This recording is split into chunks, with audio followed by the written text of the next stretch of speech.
Ajanaku sùn bí òkè. Taiwo Hassan Ogogo ti jáde láyé.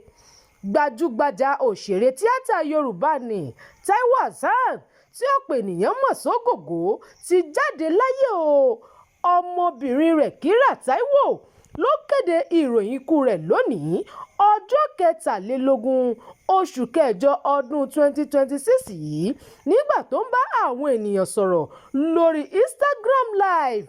A gbọ́ pé Ogogo ẹni ọdún mẹ́rìndínláàádọ́rin ti ń kojú àìsàn jẹjẹrẹ tó ti dé ìpele 4 ní àwọn ọjọ́ díẹ̀ sẹ́yìn.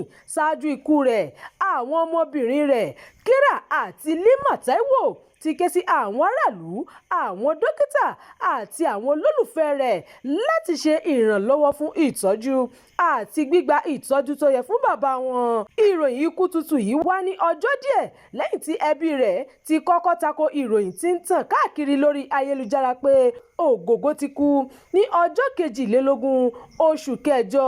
Lima Taiwo ti ṣàpèjúwe ìròyìn náà gẹ́gẹ́ bí ìròyìn ẹlẹ́jẹ̀.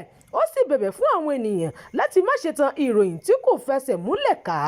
Ṣùgbọ́n ní ọjọ́ Àìkú òní, Kíra Taiwo ti fi ìròyìn ikú bàbá rẹ̀ hàn sí gbogbo ènìyàn o. Taiwo Hassan jẹ́ ọ̀kan lára àwọn òṣèré tó gbajúgbajà jùlọ nínú iléeṣẹ́ fíìmù Yorùbá. Ó ti lo ọ̀pọ̀ ọdún nínú iṣẹ́ fíìmù, ó sì kó ipa pàtàkì nínú ìdàgbàsókè Nollywood àti fíìmù Yorùbá. Ìròyìn ikú rẹ̀ ti fa ọ̀pọ̀lọpọ̀ ọ̀rọ̀ ìbànújẹ́ àti ẹkún láti ọ̀dọ̀ àwọn ẹlẹgbẹ́ rẹ̀, àwọn òṣèré, àwọn olólùfẹ́ àti àwọn aráàlú. Kí Ọlọ́run ṣàánú rẹ̀ o, kó sì tẹ́ sí afẹ́fẹ́ rere. Àmín.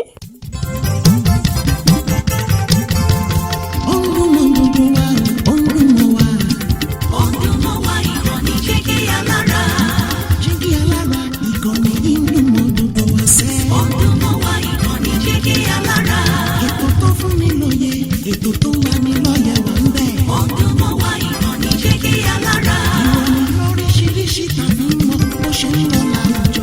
Ọdún mọ́ wa ìkànnì Jígí Alára. Ìkànnì Jígí Alára. Jígí Alára. Jígí Alára.